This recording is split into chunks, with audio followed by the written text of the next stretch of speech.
All right. I thought you guys said you'll come back with a 3 point. See, it's not even about me saying I'll come back with the 3 point. It's about my players always letting me down.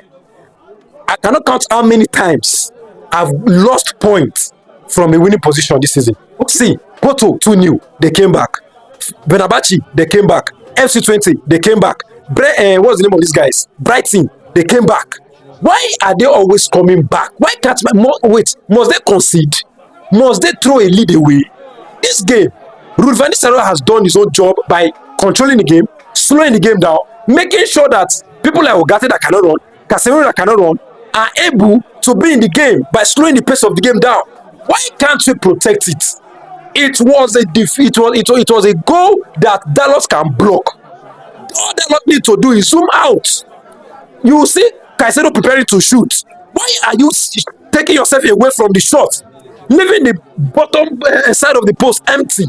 Why can't you just position in the right place or run after Caicedo and cover him?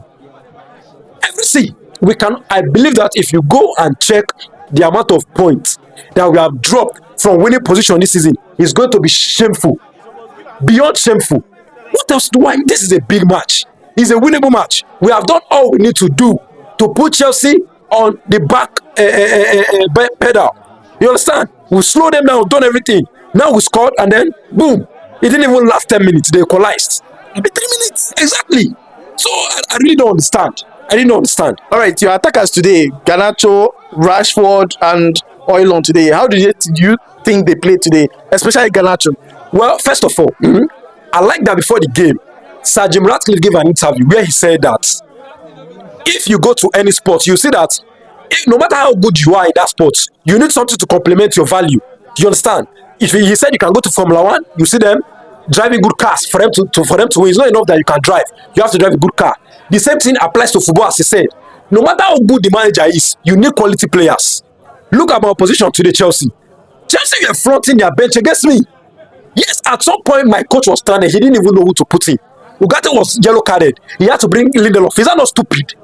Not to have a midfielder that can sub him in. Then at some point, Garnacho was already lagged and tired and out of the game. We kept him because there was no substitution. How can there be only one right-footed winger? Because Rashford has already proven that he's not interested in playing for us again. Any day he plays, fine. That day just happened. It's not because he wants to play. How do you depend on Garnacho for 90 solid minutes, 90 productive minutes? You are putting a player who has already gassed out for close to like 60 minutes of the game. He was already off. You understand? And then he wasted 30 minutes, 34 minutes if I'm going to put extra minutes. The chances he threw away. See, today Garnacho, I can say that he has to hide his head in shame. This is one of his worst performances. Chances wasted, chances not created, shot misplaced, pass misplaced. There was a time Casemiro, as I know him, does not bash young kids. If there's anybody who is a big brother in that team that elevates their mood, it's Casemiro. Today Casemiro was mad about at Garnacho for that silly and very complacent way of passing the ball that almost led into a counter. And then he gave what's the name? Casemiro a yellow card, which is bullshit. There are situations that you don't need your manager to control you. You see the game, you see the risk, you see the decisions, you know what is going to happen in this game. Why allow yourself to be silly? Why allow yourself to be silly? This is a winnable match. Since the days of John the Baptist, Chelsea has been my son. And then today now, because of that silly dialogue, nothing happened. Imagine they are not bragging that they could have won. My boys, small boys. I had everything in control. The penalty came at the right time. See my way for me. And that the same also goes to Bruno, a senior member of the squad that cannot control his passes. Always wanted to hoof ball. What kind of ball hoofling is that? Calm down, control the game. You're a big man. See, honestly, we need to get it right. We need to get it right. This is match the 10, if I'm not mistaken. It's remaining just 28 games. We need to wake up and get this point in place. And Mazarawi's game today was exceptional today. Let me list players with Martinez. No, there are players that today, honestly, I give them 9.5 rating. Martinez 1, Mazraoui 1, Delete 1, Højlund 1. This were Højlund there. I believe that in the entire 70-75 minutes that Højlund played, I think he touched the ball just maybe 30 times. And for those times that he was there, Kowi, Fofana were troubled. He was like a storm. Once he holds, there was a point in time Kobe was reporting him to the referee because he was tired. That's what you want your number 9 to do. Can you compare it to when Ziggy came in? Ziggy came in, he had a one-on-one chance to run at goal, and then Fofana all the way from Cameroon met him there. That's silly. You have to take these chances.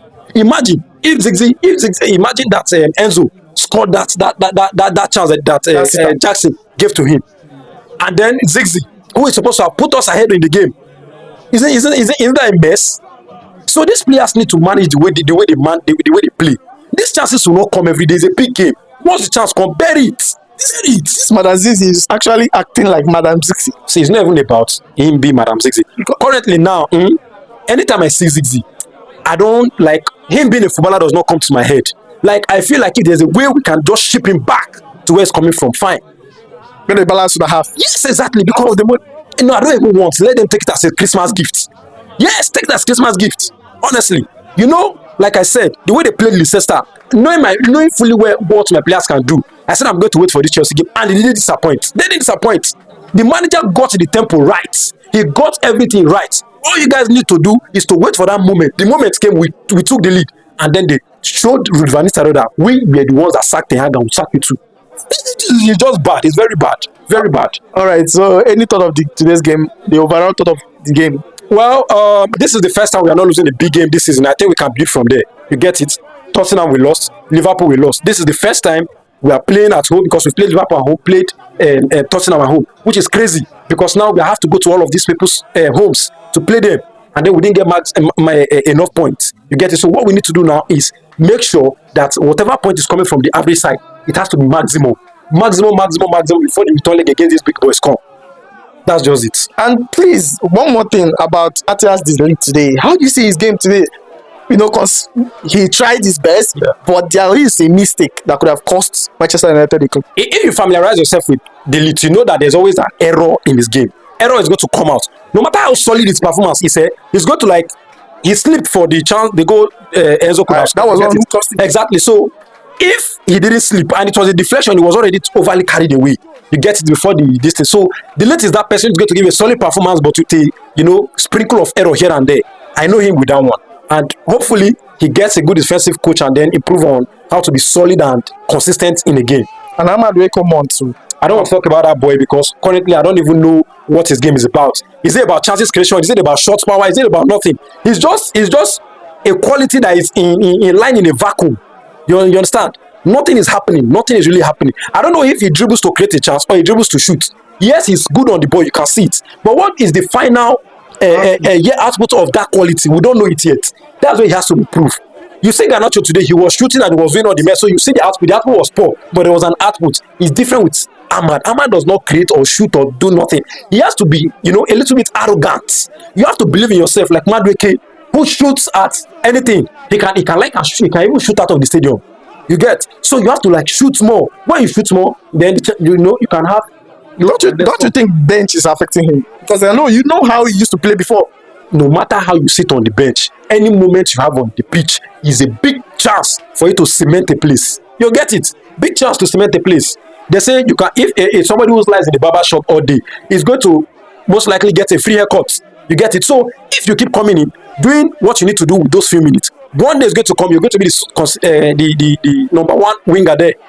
So he has to level up. He has to level up. All right. Thank you so much for your time. And I'm really disappointed, honestly. Giving Chelsea 1 point at Old Trafford is really bad. I don't like it. They can run away with this one, but when I meet them at Stamford Bridge, they will know also. They will be epileptic.